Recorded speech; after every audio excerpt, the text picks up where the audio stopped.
In the far reaches of the galaxy, humanity had always assumed they were alone, until the Zatharans arrived.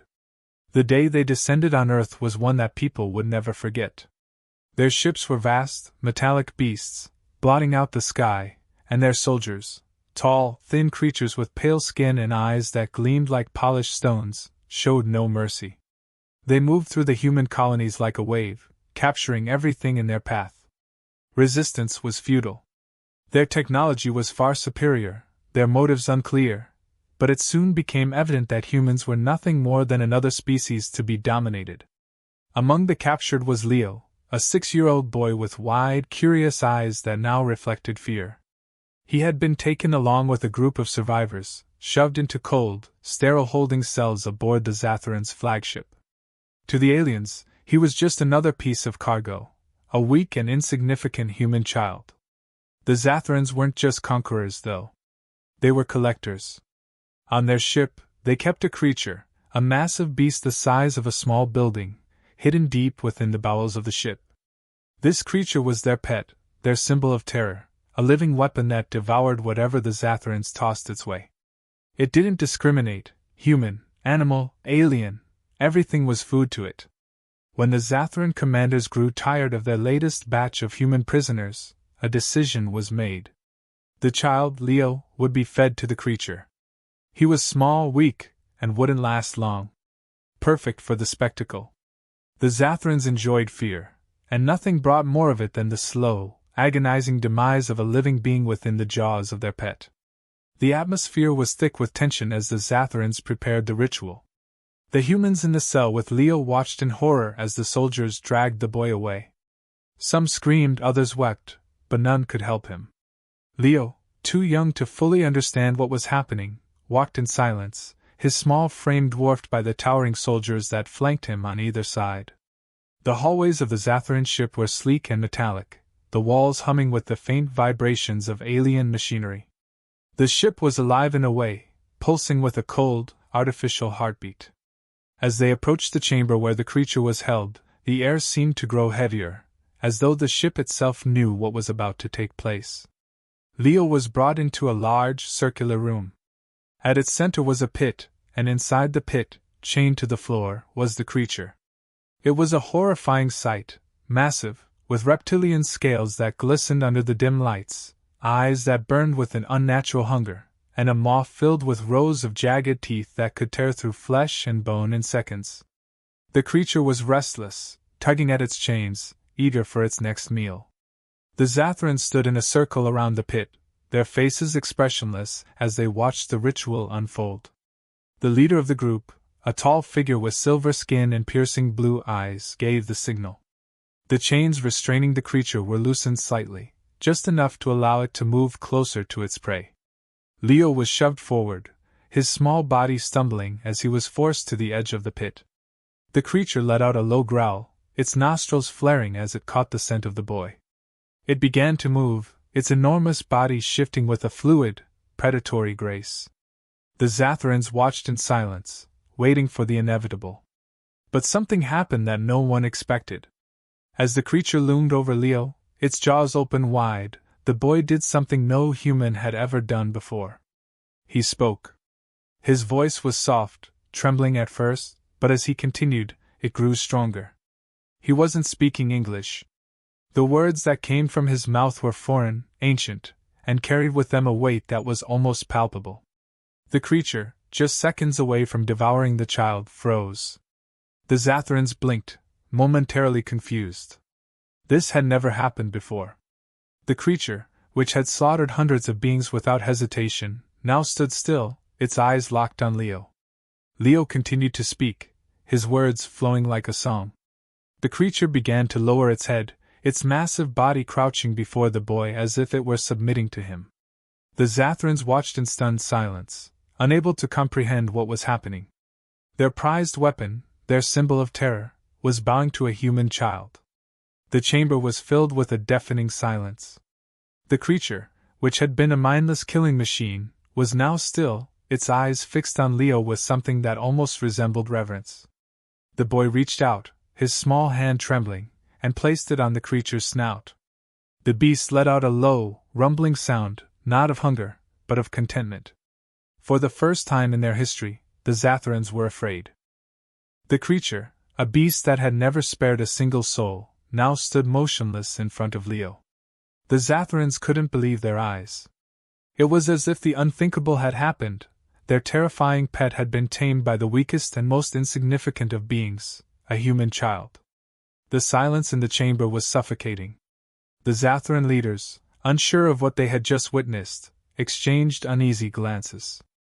Leo, unaware of the full extent of what had just transpired, continued to speak in that ancient, otherworldly language.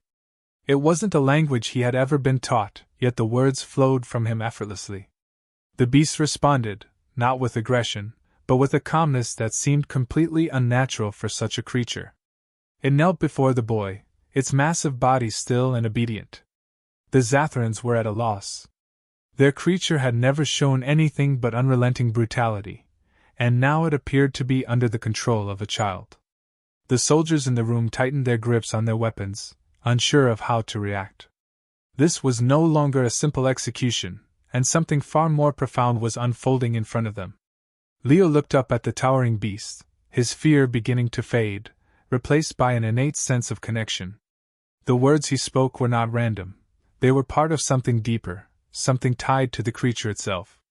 The Zatharans had no understanding of the language, but their confusion grew with each word that passed through the boy's lips.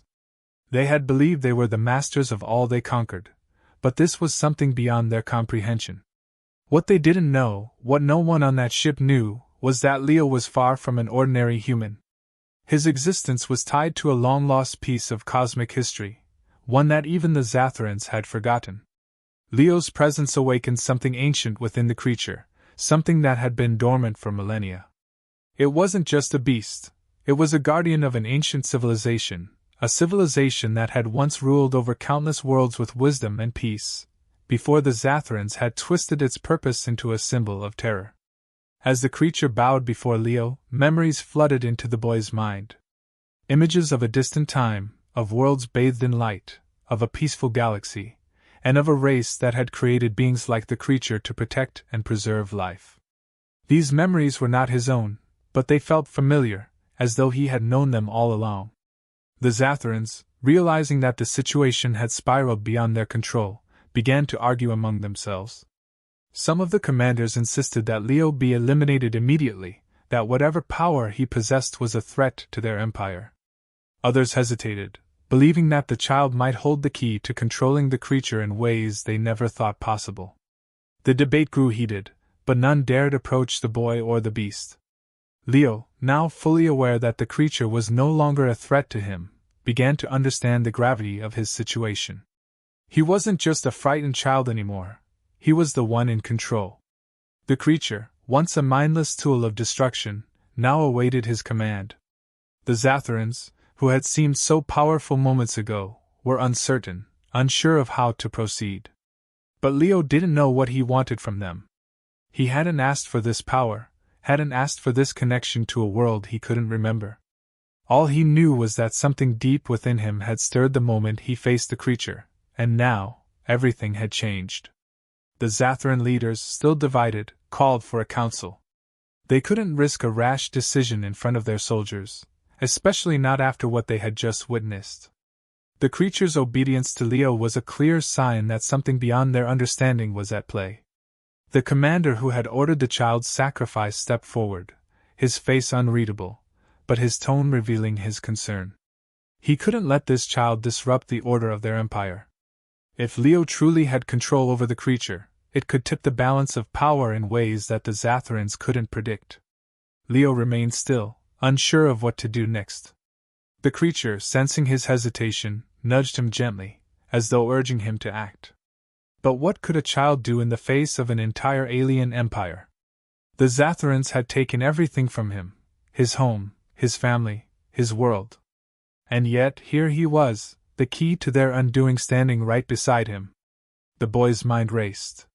Should he use the creature to strike back at the aliens? Should he demand they release the other human prisoners? Or was there a greater purpose to all of this, something he couldn't yet understand? The ancient memories that had flooded his consciousness suggested a path of peace, but the rage he felt toward his captors was hard to suppress. The Zathran commander, seeing the boy's internal struggle, made a decision. He ordered his soldiers to prepare for an attack. If the child couldn't be controlled, he would be destroyed, along with the creature. It was a risk, but the Zathrans had come too far to let a mere human child unravel their empire. As the soldiers moved into position, Leo's eyes narrowed. He could feel the creature's energy, its loyalty, and its readiness to protect him. And for the first time, Leo understood what he had to do. The Zathrans thought they could control everything, but they had underestimated the power of the connection between the child and the creature. This was no longer just about survival. It was about changing the course of history. Leo raised his hand, and the creature responded instantly. The Zathrans froze, their weapons raised but their confidence wavering. They had never seen the beast obey anyone but their own leaders, and now it was at the mercy of a child. The Zathrans were not used to fear, but in that moment they felt it. Leo, the boy they had seen as nothing more than a weak and disposable sacrifice, now held their fate in his hands. The creature stood beside him, its loyalty unquestionable, and for the first time in the history of their empire, the Zathrans realized that they might not be the ones in control anymore. The news of what had transpired between Leo and the creature spread quickly throughout the ship. The human prisoners, along with those of other alien species who had been taken from their worlds, began to whisper among themselves. This boy, this human child, had somehow done what no one else could. He had tamed the beast. For the first time since they had been captured, hope flickered in their hearts. Leo wasn't just a child anymore. He was a symbol, a potential savior. Among the prisoners was a warrior named Whitor, a member of a proud alien race that had once been great before the Zathrans conquered their world. Whitor, like many others, had been broken by years of captivity. But when he heard the story of Leo's encounter with the creature, something stirred inside him. He approached the boy cautiously, unsure of what to expect. Leo, despite all that had happened, was still a child, confused and overwhelmed by the responsibilities suddenly thrust upon him. Whitor knelt before Leo, offering his loyalty. He wasn't the only one. Soon others, humans, aliens from other conquered worlds, gathered around Leo. They had seen the shift in power, the way the Zathrans had faltered in their confidence. They knew that this was their chance, their only chance, to strike back against their captors. Leo, unsure of what to do, found himself at the center of something far larger than he had ever imagined. The rebellion began to take shape. In secret, the prisoners communicated with one another, coordinating their efforts to take control of the ship. They had lived under the Zathrans' tyranny for too long, and now they saw a way to fight back. Leo, with his connection to the creature, became the heart of their plan. The beast, once feared by all, was now their greatest weapon. It was no longer under the Zathrans' control. It obeyed Leo, and with that, the prisoners had the upper hand. But as word of the rebellion spread, the Zathran leadership grew increasingly divided. Some of the commanders argued for wiping out the prisoners immediately, using whatever force necessary to ensure the ship remained under their control. Others, however, saw an opportunity in Leo. They believed that if they could somehow manipulate the child, they could use his power for their own purposes. The conflict within the Zathran ranks deepened, causing cracks to form in their once unshakable unity. The rebellion didn't go unnoticed for long. The Zathran soldiers, realizing that something was brewing among the prisoners, began to crack down, enforcing stricter measures to keep them in line. But it was too late. The spirit of rebellion had been ignited, and no amount of force could extinguish it. The prisoners had tasted hope, and they wouldn't let it go. Leo, still struggling to fully understand his role in all of this, found himself surrounded by those who believed in him. They didn't see him as just a child anymore. They saw him as the key to their freedom. But Leo, despite his newfound power, was hesitant. He didn't want to lead a rebellion. He didn't want to be responsible for the lives of so many people. He had never asked for any of this. Whitor, sensing Leo's hesitation, took him aside. He spoke to the boy not as a follower, but as someone who had lived through the horrors of Zatharan oppression. He told Leo of his own world, of how the Zatharans had come and destroyed everything he had ever known. He spoke of the countless lives lost, the cultures erased, all because of the Zatharans' insatiable hunger for power. R.H.Y.Tor's words were heavy, filled with the weight of years of suffering, but they carried a simple truth: there could be no freedom without fighting for it. Leo listened in silence, absorbing every word. He didn't want to lead a war. He didn't want to see more death. But R.H.Y.Tor was right. The Zatharans would never stop. They had taken everything from him, and they would continue to take from others unless someone stopped them. And now, whether he liked it or not, Leo had the power to do just that. The rebellion continued to grow. The prisoners, under the cover of darkness, began to sabotage key parts of the ship, weakening the Zatharans' control. They attacked supply lines, disrupted communications, and slowly but surely, they began to seize control of sections of the ship. The Zatharans, once confident in their dominance, now found themselves on the defensive. But the Zatharan leaders were not going to let their empire crumble so easily. They called upon their most elite soldiers, warriors trained in the brutal art of war, to hunt down Leo and the rebels. These soldiers were ruthless, loyal to the Zatharan cause, and completely without mercy. They moved through the ship like a storm, crushing any sign of rebellion in their path. Leo knew that the final confrontation was coming. The Zatharans wouldn't stop until they had destroyed him and anyone who stood with him. But he wasn't alone. The creature, now fully loyal to Leo, stood by his side, ready to protect him. And the prisoners, inspired by Leo's courage, were prepared to fight to the death for their freedom. The stage was set for a battle unlike any other. The Zatharans, desperate to maintain control, prepared to unleash their full might upon the rebels.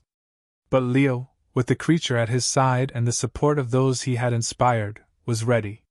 The boy who had once been nothing more than a sacrifice was now the leader of a rebellion that could change the course of history. The air aboard the ship was thick with tension. The Zatharans knew they were losing control, but they refused to admit defeat. The prisoners, fueled by the hope Leo had given them, refused to back down. The final clash was inevitable. Leo, despite his fear, had accepted his role. He was no longer just a child. He was their leader, their hope, and with the creature by his side, he would face whatever came next. The time had come. The Zatharans, aware that their control was slipping, launched their final assault. They had called in their most fearsome forces, and these elite warriors now stormed through the corridors of the ship, determined to crush the rebellion. Their orders were clear: eliminate the threat, no matter the cost. The rebels, led by Leo, braced themselves for the fight of their lives. They knew that the Zatharans wouldn't show mercy, but they also knew that this was their only chance for freedom. Leo stood at the center of the chaos, his heart pounding. He hadn't wanted any of this, hadn't asked to be the leader of a rebellion, but there was no turning back now.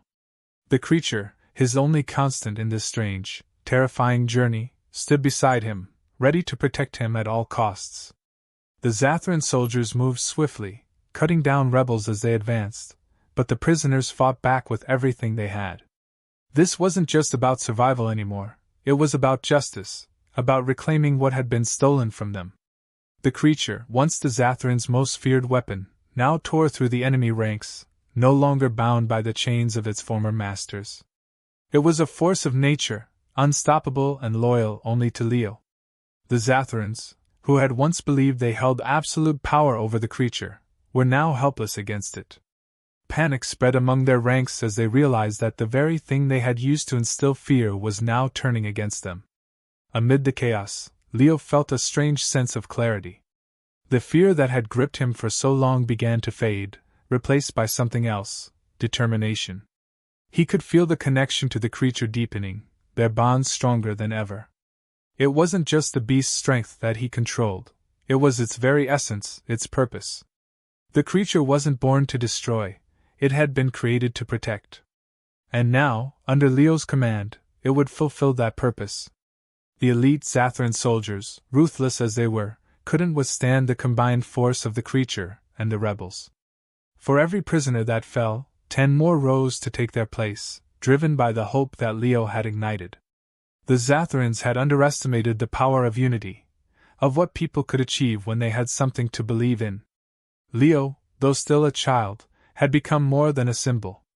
He was a catalyst, the spark that had set everything in motion. But the battle wasn't just about brute force. The Zatharans still held the upper hand in technology, and their leaders, desperate to regain control, activated the ship's defense systems. Laser turrets and drones filled the air, targeting the rebels with pinpoint accuracy. It seemed for a moment that the tide might turn in the Zatharans' favor. That was when Leo made his move. He closed his eyes, focusing on the connection he shared with the creature. He didn't fully understand how it worked, but he didn't need to. He could feel the energy coursing through him, ancient and powerful.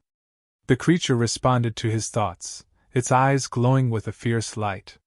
Together, they acted as one. The creature unleashed a roar that shook the entire ship. Its energy radiated outward, disrupting the Zatharans' technology, short-circuiting their systems. The defense turrets malfunctioned, the drones crashed to the floor, and the once unstoppable Zatharan forces found themselves defenseless. The rebels seized the opportunity, pressing forward with renewed strength. The Zatharans, now stripped of their technological advantage, were forced to retreat. In the heart of the ship, the Zatharan leaders gathered in desperation. They had never imagined that a single human child could cause such devastation. They argued among themselves, some insisting that Leo be captured alive, others demanding his immediate execution. But it was too late.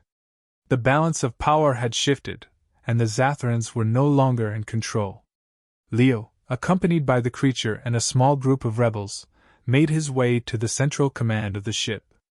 The Zatharan leaders, once so confident in their superiority, now cowered before him. They had always seen themselves as conquerors, but now, faced with the rebellion they had inadvertently sparked, they saw the truth. They were the ones who had been conquered. Leo didn't speak as he approached the Zatharan commander who had once ordered his execution. The creature stood behind him, silent but imposing. The commander, for the first time in his life, felt fear. He had believed in the Zatharans' right to rule, in their inherent superiority over all other beings. But now, standing before this human child and the beast that had once been his greatest weapon, he realized how wrong he had been. The rebels seized control of the ship, and the Zatharans, leaderless and broken, had no choice but to surrender. For the first time in centuries, their empire, built on conquest and fear, had been brought to its knees, not by an army, but by a child and a creature that they had once believed was theirs to control.